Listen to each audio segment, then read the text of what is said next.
A mumble sorry with the eye roll. Sounds familiar? Yeah, we've all been there. We just broke up a fight between the siblings, and we try to teach them to say sorry to each other, but they don't really want to do it. They're not interested at all, which makes us feel so much more frustrated. But what if we could teach them truly to repair relationship from the heart?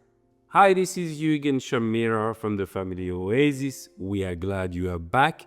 And you know that this channel is actually helping Christian parents to raise children with a godly heart. Yes. And today we're going to look at a topic that we get a lot, and it's about how can we teach our children to truly apologize without forcing them.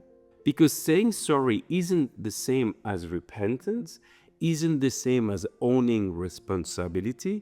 And saying sorry without empathy doesn't build character. It's actually just a tick box. And if we force our children to say sorry too quickly, we teach them it's all about performance and not transformation. They learn as long as I say the word, I'm off the hook. Let me tell you how we taught our kids. When they were little, we taught them to say, I'm sorry, even though they didn't understand that they really hurt somebody or how somebody was feeling. Why did we do that? We still wanted to instill in their hearts the concept of apology way long before they understood it. But it was important to not stay at that surface level. And it's important to understand an empathy actually starts happening in infancy, but really blossom develop between the age of 6 and 12. And that's when kids starts to internalize, to understand more moral values like fairness, justice, and consequences. It's when they start understanding how someone else might feel, even though they've never gone through the same thing themselves. So don't be discouraged. It takes time. But if your 7-year-old says she's sorry with an eye roll, that's your sign to go deeper and teach her what it really means. Because at that age, a quick apology is not enough anymore. There's actually a better way. Yeah. And let's look at a 3-step apology model that we use in our family. Step number 1, only teach your children to express what they did wrong. I lied about my homeworks. I hit my sister because I was angry.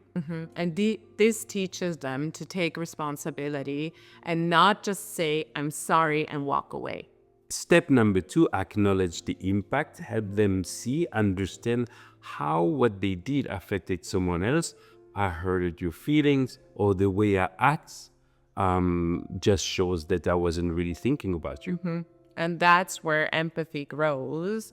And it shifts the perspective away from themselves to the person who hurts, just as Jesus taught us to love others as ourselves. This kind of hard work takes time, but as parents, we can really be intentional about it, to maybe read books about that, or when we watch a movie to speak about the different scenario, how those kids must have felt, or even just the stories from their school if somebody has been hurt or had to cry during the break, or all of these things that we can speak about them in our home to teach them about empathy and how other people may feel too. Step 3, make it right. And that's the heart of reconciliation. I'm really sorry. Please forgive me. Yeah. Or next time, before I take your toy, I'll ask you, or can I give you a hug? And that step is very important because it's more than just a resolution, but it's about restoring the relationship. It's about teaching them repentance, forgiveness, and restoration, something we even as adults still have to learn. And of course, that won't happen perfectly every time. Your child may resist, and that's okay. Yeah. But don't rush in those moments. just take your time and tell them, let's take a moment now. And when you're ready to own what you did, come back to me and we can talk about it again. If you have a child that won't come back, then you just take the step to go toward them and ask them if they're ready. And these are perfect times to use those teachable moments when there's no chaos, when there's no fight, to really sow the seeds of repentance, forgiveness, and restoration, that it can really stick and like take root in their hearts. And remember, the goal is not about behavior control, but it's about the heart connection. We're not trying to raise kids that just obey and that are just polite, but actually disciples of Jesus. Disciples who can say when they're wrong and who can forgive like Jesus forgave too. And we as parents get to be their models too. Here is a powerful parenting move. If you mess up yourself, which we will, go and apologize to your kids using the same 3 steps that we spoke about.